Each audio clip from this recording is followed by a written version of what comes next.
Today we've got some actual Battlefield 6 news. It's not a leak, it's not a rumor, it's not a conspiracy theory. This is real information about the next Battlefield game. Yesterday, EA had their quarterly earnings call and they revealed some details about the next Battlefield game that I wanted to share with you guys because I think this is quite interesting. So getting straight into it, there's two sections really. The first bit is a few comments from Andrew Wilson, who is the CEO of Electronic Arts, and he said the following: DICE is creating our next Battlefield game with never before seen scale. The technical advancements of the new consoles are allowing the team to deliver a true next-gen vision for the franchise. We have hands-on playtesting underway internally, and the team has been getting very positive feedback on the game as we've begun to engage our community. The next Battlefield is set to launch in holiday 2021. We're excited to share a lot more about the game in the spring.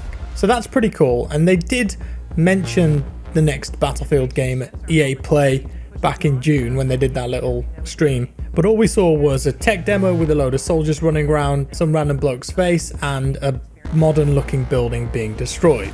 But I think if you take this with what Andrew said here, we can make some assumptions. Never before seen scale. Well, that says to me that the next Battlefield game will have bigger maps and higher player counts. That's the obvious conclusion that I'd make from that. I'm not saying that I'm right. He could just be talking about the scale of the detail of the game, the level of destruction, all sorts of things. It's a bit vague. That's on purpose. But to me, I think that means more players and bigger maps. And then the bit about the next-gen consoles as well. First thing that comes to mind to me, well, that means that the next Battlefield game will probably only be available on PC, Xbox One Series X or S, and PlayStation 5. To me, that's the right move. I don't want to see DICE and Battlefield bogged down by hardware that's 7 to 8 years old. And because of how powerful these new consoles are, it means that we could see some substantial changes to the gameplay and the scope and scale of Battlefield. I do wonder what that means to you guys though, in terms of gameplay. Let me know down in the comments what you think.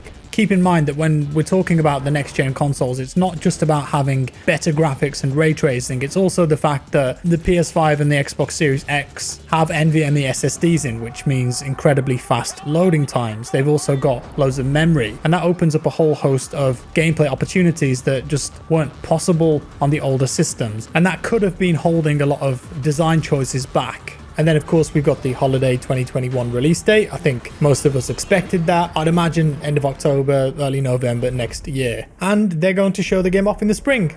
Awesome. Typically DICE and EA reveal their new Battlefield games in May or June. So I expect that that's when we'll get our first proper solid look at whatever they're cooking up here. So that's the first section. There was another comment about this too, just before we get into a question that was asked, and this was about the growth of the company, net bookings, that kind of thing. EA are now guiding fiscal 2021 net bookings, so net bookings is online transactions, to be 11% higher than fiscal 2020. This is incredible growth, some driven by the shelter-in-place orders, but much also driven by the work our teams do every day in bringing new live services, content and games to players. Even with a strong year, we still expect net bookings and earnings to grow. Next year, the growth will be driven by a great slate of new titles, including Battlefield, our blockbuster sports titles, Need for Speed, and the titles we moved out of fiscal 21 to 22. It's interesting that they led with Battlefield there, so it means that they've probably got a lot of confidence in that product. And yeah, with it being an earnings call, of course they're going to have confidence in their product, right?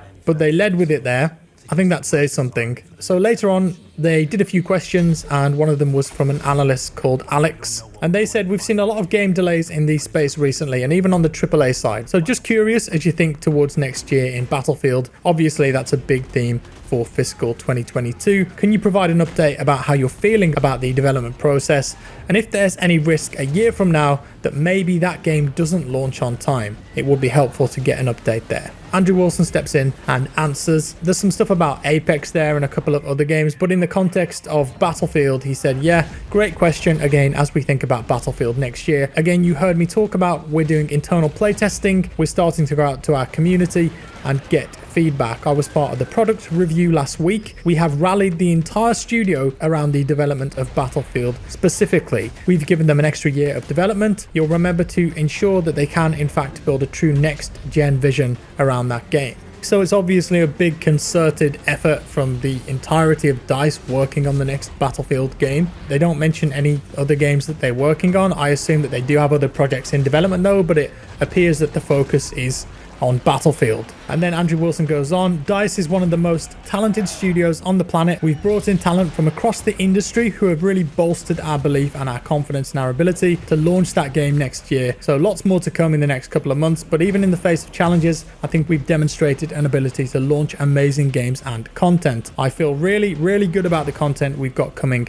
next year. So if all goes to plan, it doesn't appear that there'll be a delay. I think most of us as fans and players of Battlefield would prefer if there wasn't, but also ultimately we want the game to be good and we want it to work when it launches. That's the most important thing, and if that means that the game is delayed, I'm all for that, and I think most Battlefield fans would be too. But as of yesterday, during that call, it appears that they're confident it will release on time. And that's about it. Those are some of the snippets, the facts about Battlefield from the EA earnings call yesterday. Some really exciting stuff. Yeah, there's not that much detail, but I wanted to make a video on this anyway because I think it's important. And if you've missed this, then now you know, make your own mind up and take from that whatever you will. With that said, thank you for watching, guys. Let me know your thoughts down in the comments below. If you liked the video, leave a like. If you didn't, a dislike. Subscribe for more, and I'll see you in the next one.